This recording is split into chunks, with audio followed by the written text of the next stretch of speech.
We're going to talk about 8 enjoyments, 8 nice things, 8 roses that can become thorns, 8 blessings that can become curses, 8 enjoyments that can become trials.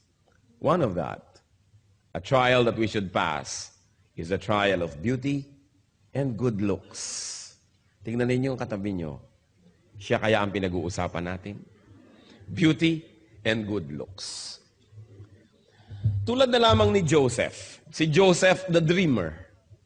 Sabi sa Biblia, ay siya magandang lalaki. Sumabit suloy siya sa gulo. Pinagtangkaan siya at pinagnasaan ng babae niyang amo, asawa ng kanyang tunay na amo na si Potiphar. Genesis 39 verse 6 up to 7. Now Joseph was well built and handsome. And after a while, his master's wife took notice of Joseph and said, "Come to bed with me." At syempre dahil si Joseph po ay makadiyos, siya'y disente, may paggalang sa kanyang among lalaki, di niya kailanman pinagbigyan ang mga panunukso ng babaeng ito. At ang babae ito naman cannot take rejection well. So what did she do? One day, she cried rape. Nung di siya pansinin, isinumbong niya at pinagbintangan niya na balak daw siyang gahasain ni Joseph. Because of that, Joseph went to jail. And another story deserves another telling. But the point is, kung ito ba naman si Joseph ay hindi may itsura, hindi sana napagnasaan. Kumisan po, blessing yung di ka masyadong maganda. Di ka nare-rape. Blessing yung hindi ka masyadong magandang lalaki. Walang masyadong nang aakit sa'yo. Malaki pong pagsubok na maging maganda. At maraming tao, hindi nila na ipapasa ang pagsubok. Kinakain sila ng kagandahan, nagiging palalo, nagiging mayabang, o kaya nagkakasala dahil dumadaling magkasala sa dami ng nang-aalok. Kaya mabuti kumisan yung di na naaalok pa. Napipilitan ka maging banal. At least kahit pilit, banal pa rin. Kesa sa napakarami namang pagkakataon. Alam niyo yung magaganda, maraming choices eh. At kumisan yung choices, parang sumpa. Habang dumadami, mas nakakalito. Kaya yung mga temptress, mga tempter, usually magaganda rin ang itsura. Dahil hindi ka naman maaakit kundi sila maganda. Kaya ang sabi ng Romans 6:13, do not offer parts of your body to sin as instruments of wickedness, but rather offer yourselves to God as those who have been brought from death to life, and offer the parts of your body to Him as instruments of righteousness. Yan ang sinasabi. So good-looking people, mag-ingat. At meron pa po ako isang ipakikiusap. Good-looking people, be kind to others. Huwag na kayong sobra pang magpaganda at mangakit. Maawa naman kayo sa magnanasa sa inyo. Tapos di nyo naman pagbibigyan. Di ba't kawawa? Lalo mga kababaihan na sobrang kaakit-akit ang mga itsura. Tapos ang dami nyong pinahirapan ng loob. Lahat ng makakita sa inyo ay kulang-kulang na lang mawala sa sarili. Mga driver na halos bumangga. Kawawa naman. Mga magaganda, mahabag kayo sa magagandahan sa inyo. Kaya kumisan may wisdom yung mga Arabo, sinusukloban ng tunotan nila dantela. Mata lang ang ipinapakita. Sobra ka na naman kung pati sa matay na akit ka pa. Yung iba naman talaga dapat yung takpan. Kasi sobrang walang takip. Sinisipon na. Nagkakaroon na ng pulmonya, ayaw pang takpan ang katawan.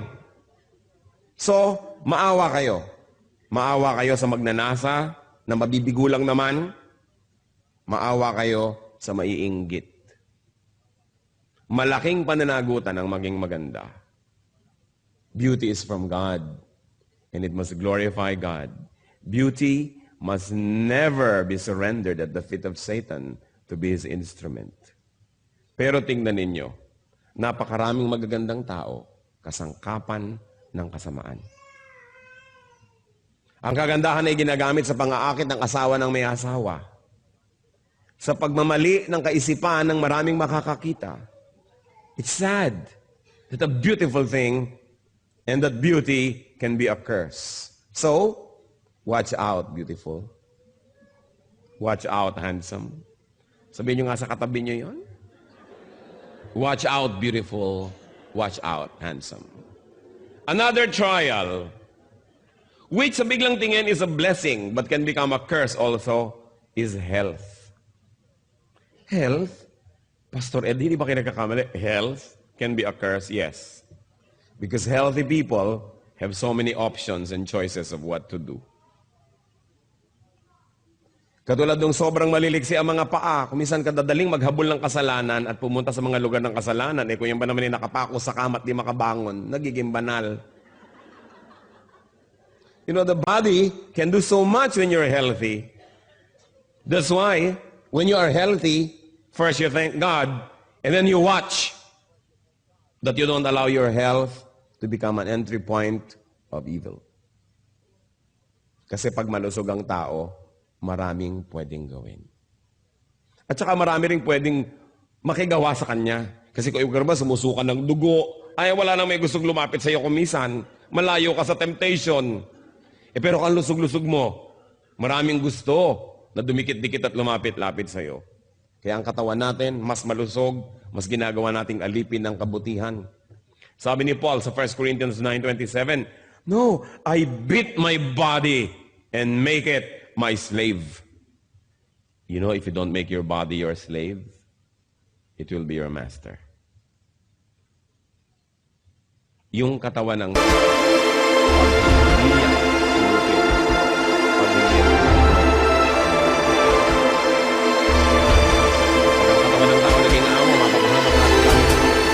kasi walang gustong gawin ng katawan, hindi katamaraan, kasalanan, luho, sarap.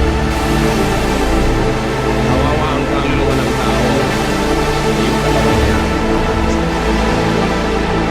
Sabi ko, sumusunod.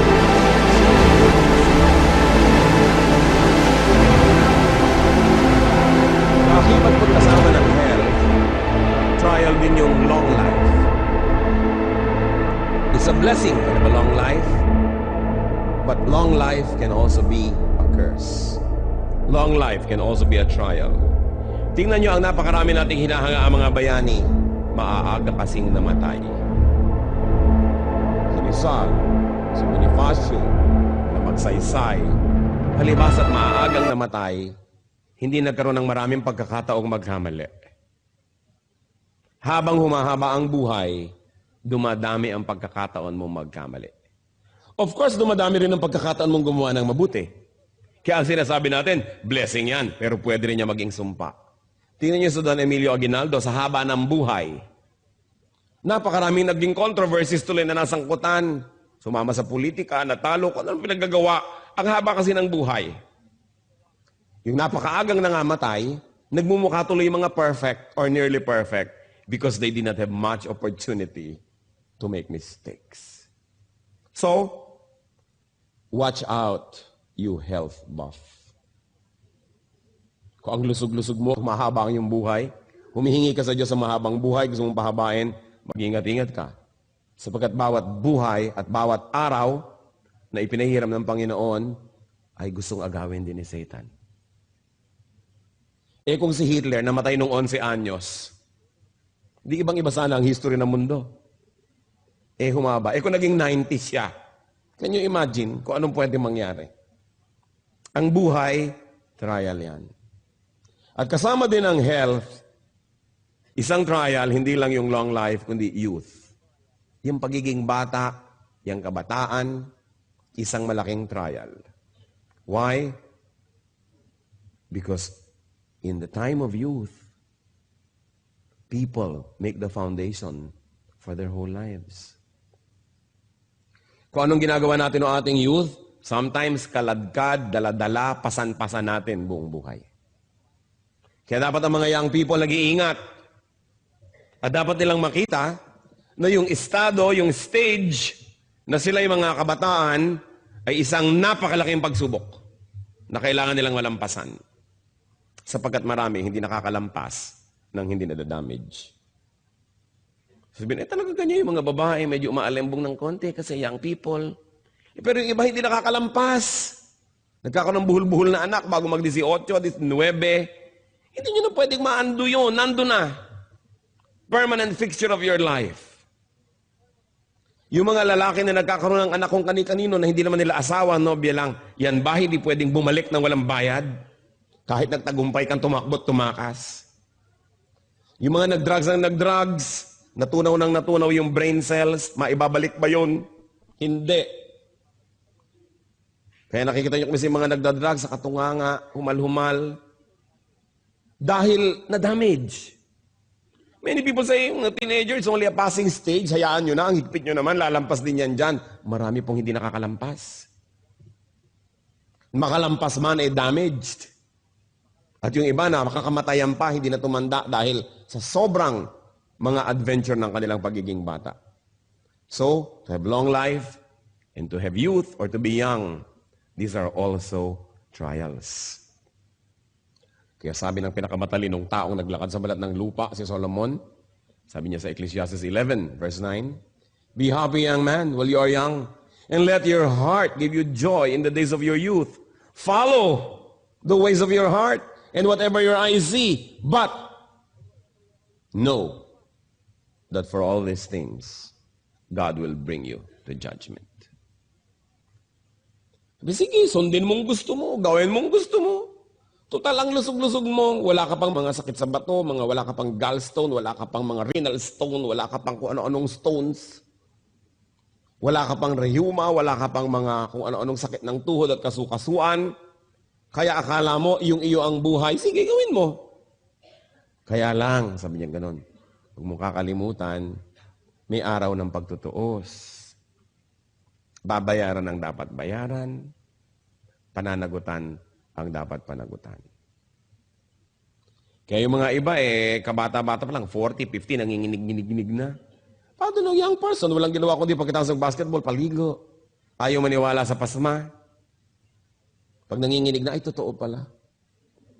Sabi kasi ng doktor, walang pasma. Alam nyo, marami pang hindi alam ang medisina. Pero yung mga matatanda na nag-observe ng buhay, naturuan ng matatandang nag-observe before them, marami silang alam na dapat natin pakinggan. Science, medicine, they're all dynamic. Kasi yung sinasabi ngayon, biglang bukas, ay mali pala, hindi na pala ganun, papalitan na natin. Paano kung damage ka na dahil pinaniwalaan mo mali? Kailangan pinapahalagahan natin ang payo ng matatanda. Sapagkat sila itong mahaba ang karanasan. There's nothing like experience. Kaya mga kabataan dapat makikinig. Watch out, young ones. Kasi trial ang stage na yan na kayo mga bata. May isa pang trial na sa biglang tingin blessing. Work, business, livelihood. Itong mga bagay po na ito, trabaho, negosyo, hanap buhay, isang malaking pagsubok. Marami mga tao, pag walang trabaho, lagi nasa church. Ang banal, dasal lang dasal. Pastor, pag-pray nyo naman po magkatrabaho ako. Nung nagkaroon, di mo na makita anino. Nalayo. Dahil natupad ang mga inimithi. Sobrang naging busy. Nawala. So sila, malapit lang sa church, naglilingkod lang sa Diyos, habang walang ibang magawa. Pero oras nagkaroon na, wala na sila. Nagiging sumpa ang dapat sana ipagpapala na trabaho o negosyo. Sa Biblia po, ang Panginoong Diyos ay nirepresent ng isang hari sa isang istorya. Naghain siya ng napakaraming pagkain, ipinatawag ang mga tao. Of course, this is parallel to salvation. Gusto ni Lord pa-save ang mga tao, papakainin niya ng food for the soul and for the spirit. Pero ang daming tumanggi. Matthew 22, verses 2 to 5, actually verse 2, and you can go on reading on your own up to 5. Sabi, but they paid no attention and went off. One to his field, another to his business. Hindi nila pinakinggan ang imbitasyon. Busy kasi sila eh. It's a blessing to be busy. But it can also be a curse. Especially when you are too busy for God and for God's work. So watch out, you workhorse. Yung sobra kayo magtrabaho, wala nang lugar ang Diyos, sarili na lang, income, hanap buhay, climbing up the corporate ladder, this dog-eat-dog thing, watch out. There's another area of trial, and that is wealth. Ang kayamanan, napakalaking pagsubok. Malaking pagsubok ang maging mahirap. Pero napakalaki rin pagsubok ang maging mayaman. At kung sa akin ay papipiliin, mas mahirap dalhin ang pagsubok ng pagiging mayaman kesa ng pagiging mahirap. Because it's terrible when you can afford your vices. It's terrible when you can afford to follow your appetites. It's terrible when you can afford to finance bad taste. It's terrible. So what you do with what you have is under scrutiny. What you do with what God gives you will be under judgment. Meron kaya tayong wealth, whatever it is, that we love more than God? What do you love above your wealth is watched in heaven. Hindi masama maging mayaman. Ang gusto naman ni Lord na maging prosperous tayo lahat eh. Pero oras na inuna mo na yung kayamanan kaysa sa Diyos, oras na siya ang iyong Diyos, kawawa ka naman. Kasi dinagdagan mo ang Diyos ng iyong buhay. Yung mga sumasamba sa salapi, kawawa. Sa halip na kanilang gamitin ang salapi, at sila ang naglilingkod sa salapi. Sukdo lang sirain nilang kanilang mga relasyon sa kapwa, sirain nilang kanilang puri, reputasyon, kabanalan, magkapera lang. Then they become slaves. Luke 18:22-24. When Jesus heard this, He said to him, ito yung isang mayamang lalaking sabi, gusto ko pong sumama sa inyo, gusto ko maglingkod, blah, blah, blah. You still lack one thing. Sell everything you have and give to the poor, and you will have treasure in heaven. Then come, follow me. Kasi gustong sumunod sa kanya nitong mayamang lalaking ito eh. When he heard this, he became very sad because he was a man of great wealth. Jesus looked at him and said, how hard it is for the rich to enter the kingdom of God. Of course, I like to add that it is also hard for the poor to enter the kingdom of God. Hindi na dadaan sa mayaman o mahirap yan. Kaya lang mas madaling malito, mas madaling malasing yung may kayamanan kaysa dun sa wala. Kaya nakita nyo, dasal ng dasal yung tao. Siguro walang pera. Pag walang pera tao, dasal ng dasal eh. Subukan nyo pag marami ng pera, kung madadasalin pa. Doon, nagkakaroon ng pagsubok. Dasal ng dasal, siguro may sakit. Dahil bihira naman taong malusog, ang paladasal.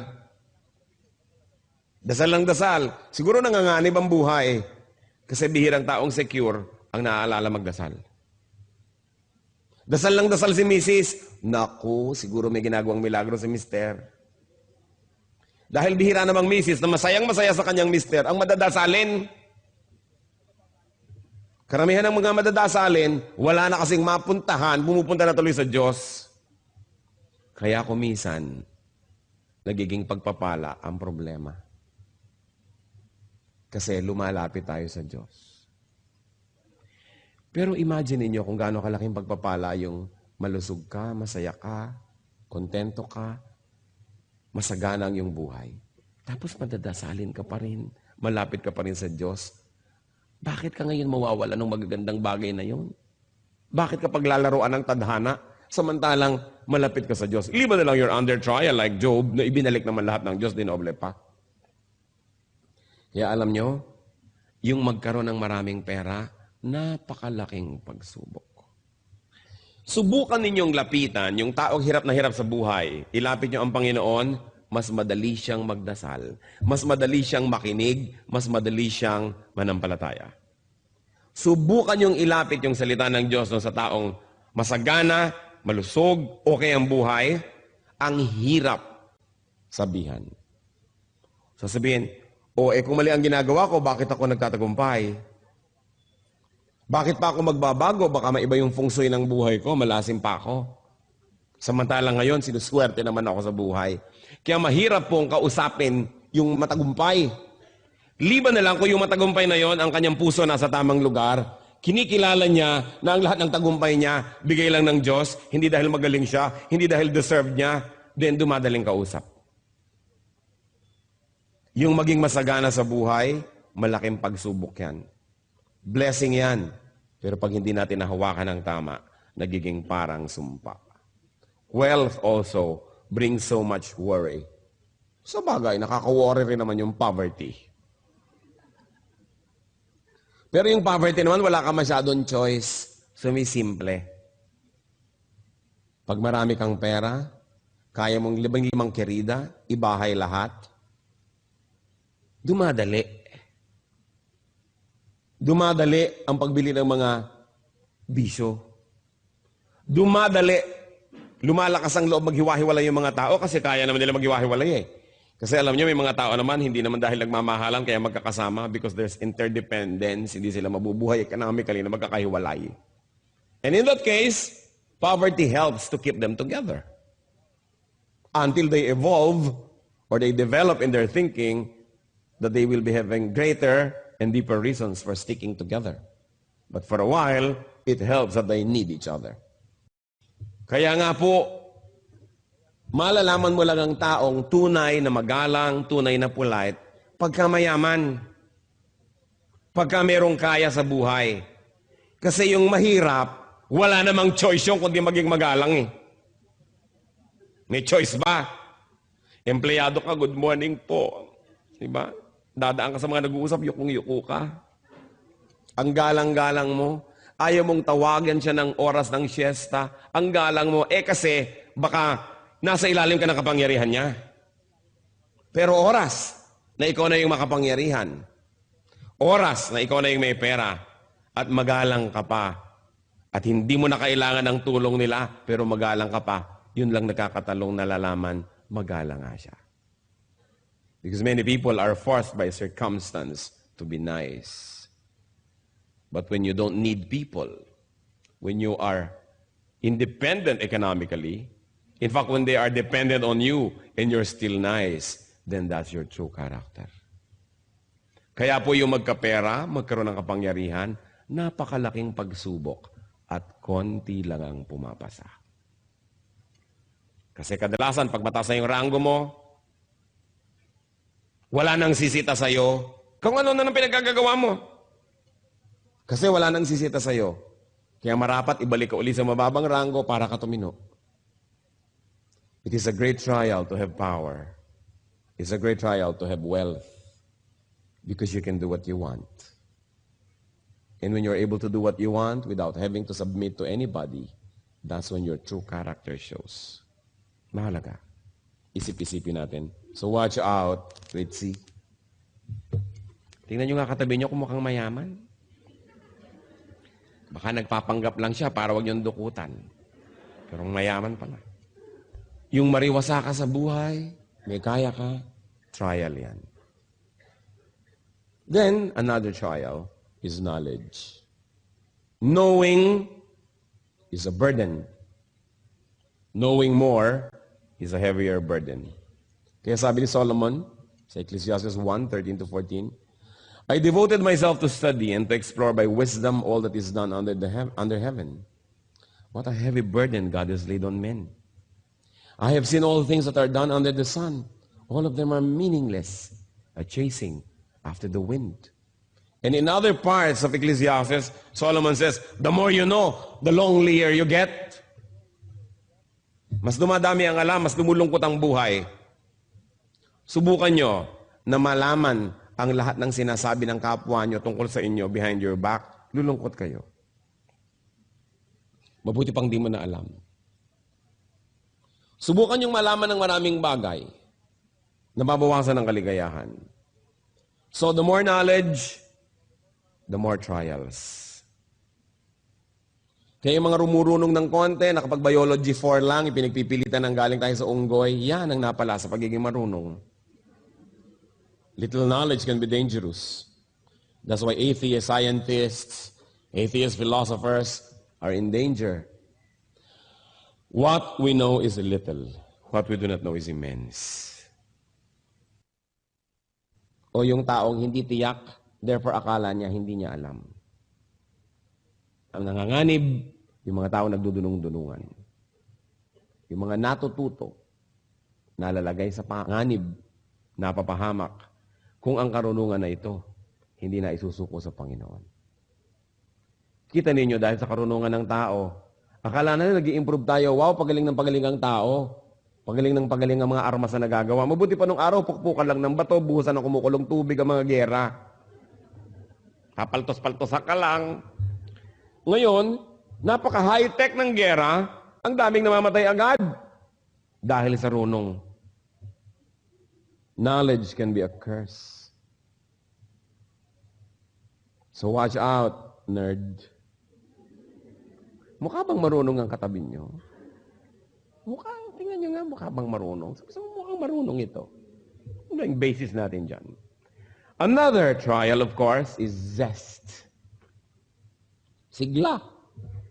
Love for life. Love for your vocation. Sigla. Yung meron tayong passion. Actually, maganda yan. Pero trial yan. Dahil kung saan ninyo yan i-dedicate, doon kayo mapupunta. Sabi sa Matthew 10:39, whoever finds his life will lose it. But whoever loses his life for my sake will find it. So para nasan yung zest ninyo ba? In finding God or in finding other things? What causes do you pursue? What causes do you live for? Make sure the things you live for are worth dying for. And the things you die for are worth living for. Kaya dapat pag-ingat-ingatan natin yung sigla kasi kumisan kung saan-saan napupunta. Pang-pito po na trial sa buhay, good relations. Yung meron kayong mga mapagmahal at minamahal na mga magulang, mga anak, mga asawa, kaibigan, etc., etc. Akala natin ito lagi na lang good sa atin. They can be trials. Our loves, our affections, our involvements. Pag iniisip ko itong sa Abraham, bakit matapos na manalangin ng kay haba-habang panahon na magkaanak, nung nagkaanak, sabi ni Lord, paki-offer mo nga sa akin yang si Isaac. Is it possible na dahil sa pananabik niya na magkaroon ng anak, ay namagita na yung anak niya sa kanya at sa Diyos? Possible kaya? Kaya gusto ni Lord ma-prove ni Abraham, kay Abraham mismo sa sarili niya, na number 1 pa rin ang Diyos, kaya sinabi, i-offer mo. At nung nagkaroon siya ng lakas ng loob at katawan na gawin yon, hindi naman ipinatuloy ng Diyos. Kasi napatunayan, hindi naman pala susubayin ni Abraham ang Diyos dahil sa anak. Therefore, pinayagan niya na yung anak, ma-maintain. Kung ipinagkait kaya ni Abraham si Isaac at hindi niya ini-offer, paano kaya kukunin ng Panginoon niya at saan paraan? We don't know because the story did not happen that way. Abraham obeyed God. Gaano karami sa inyo ang susunod sa Diyos kung ang pagsunod nangangahulugan ng pagputol ng relasyon nyo sa kapwa-tao? Halimbawa sinasabi, layuan mo yang si Bigote. Lalayuan mo ba? Asawa yan ng iba, huwag mo yang samahan. Diyos ko po, paano ako mabubuhay nang wala siya? Kaya kay Bigote, kahon. Bayong, kung ano man yun. Siya pa rin. Kaya maraming taong hindi nakakalapit sa Diyos kasi inuuna nila kapwa-tao. Kasi naranasang umibig, nakatikim magmahal at mamahal na addict. Kaya never mind may kaluluwa, never mind may kabanalan. Ang mahalaga sa akin, kapwa-tao lamang. Kaya yan pong magmahal at mahalin, malaking trial yan. Kasi laging nanganganib na magkaroon ng kaagaw ang Diyos. Sabi pa naman niya, I tolerate no rivals. Love the Lord your God with all your heart and with all your soul and with all your mind. Kaya sabi sa Matthew 10:37, anyone who loves his father and mother more than me is not worthy of me.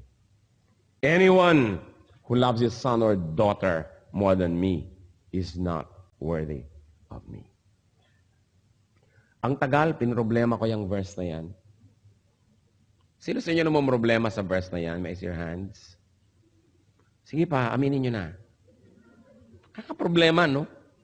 Sabi ko, bakit naman ganyan ang Diyos? Napaka-egocentric. Gusto nilang lagi siyang number one. Pati ba naman sa nanay ko, mauna pa siya. Kung meron ako anak, may asawa ko, mauna pa siya.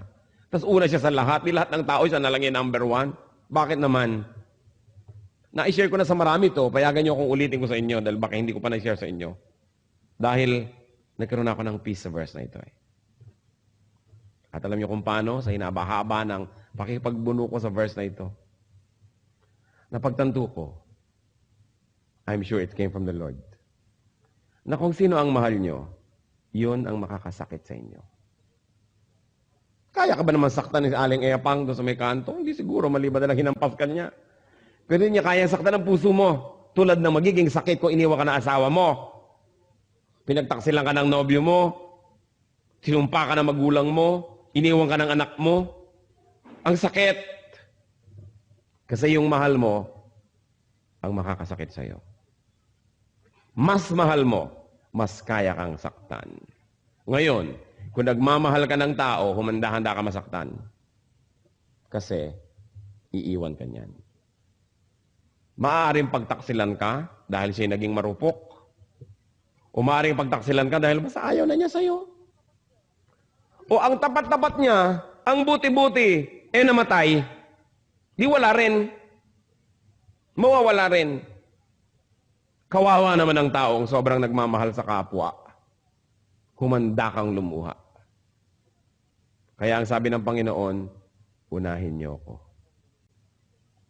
Ako ang gawin yung number one love.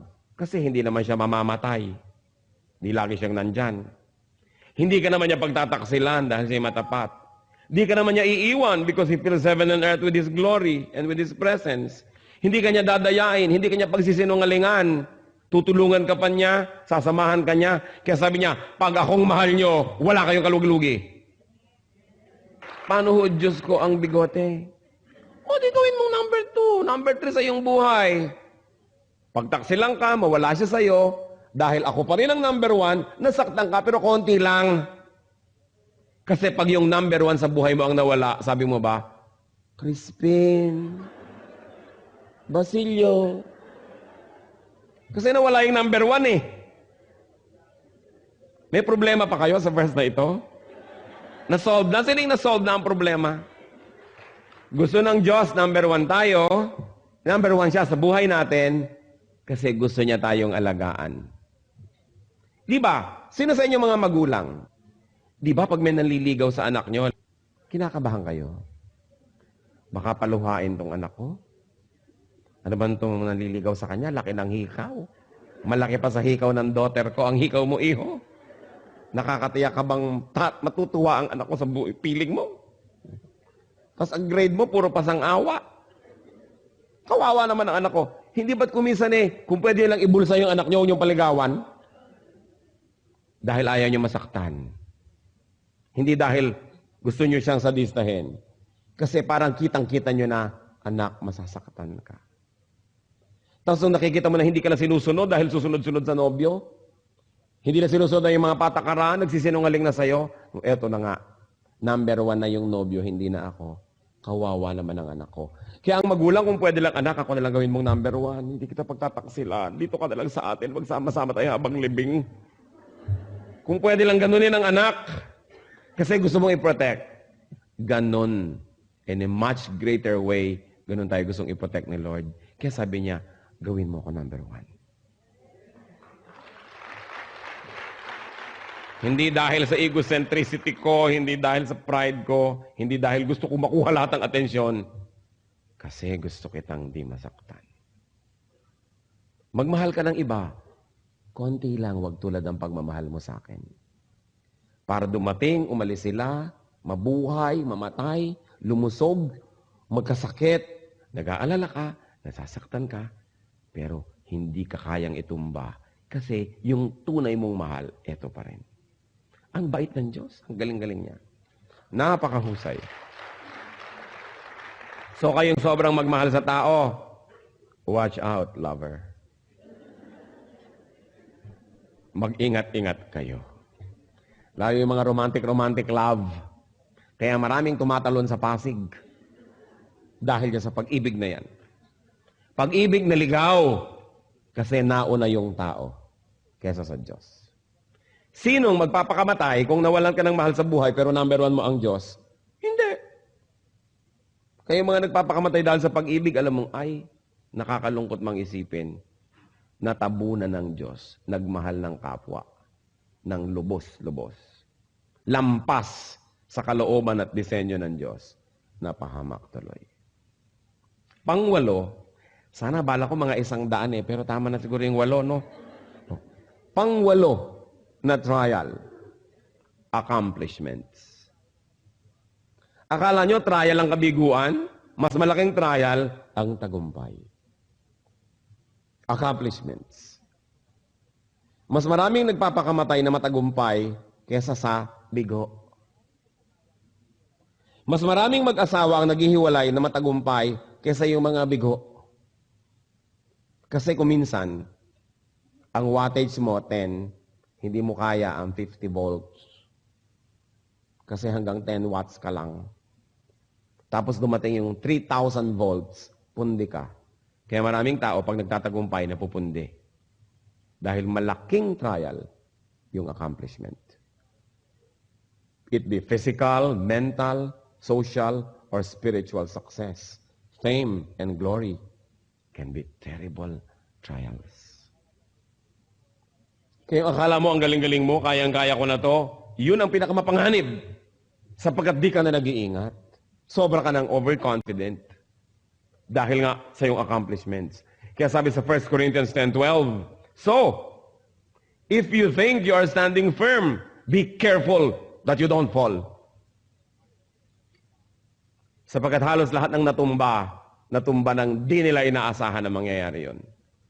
Sapagkat sobra na silang naging confident.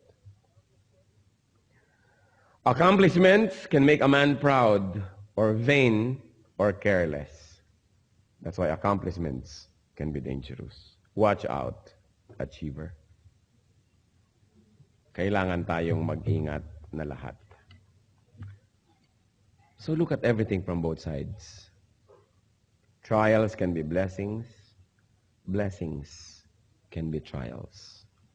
Do not watch out only for the conventional trials, but consider that other kind of trial. Nice things. Beautiful things. Kung hindi kayo masisira ni Satan sa pangit, sisirain kayo sa maganda. Kung hindi niya kayo masisira sa kabiguan, susubukan niya kayong sirain sa tagumpay. Kung hindi niyo kayo masira sa pagiging mag-isa, sisirain niyo kayo sa pagkakaroon ng kasama. Kung hindi niya kayo masira sa pagiging mababa, susubukan niya kayong sirain sa pagiging mataas. Anong sabi sa Bible? Be sober, be watchful. The devil is like a roaring lion seeking someone to devour. So what can I say to you, brothers and sisters, friends? Pass that other kind of trial. Let's bow before the Lord. At nais ko mag-isip-isip kayo, alin ba sa mga binanggit natin ang nagiging instrumento ngayon ni Satan para kayo subukan? Para kayo ligligin, guluhin. Hindi aksidenteng narito kayo ngayon. Sinadya ng Panginoon. Nahawanin ang daan na magkasama-sama tayo sapagkat may nais siyang ipaalala. Huwag nating isipin na para sa ibang mensahe. Para ito sa bawat isa. Pass the trial. Panginoon, salamat sa pagpapaalala ninyo. Salamat, napakabuti niyo sa amin. Gumagawa kayo ng mga iba't ibang paraan para kami kausapin. Salamat, Lord, binibigyan niyo kami ng pansin. Hindi man kami karapat-dapat.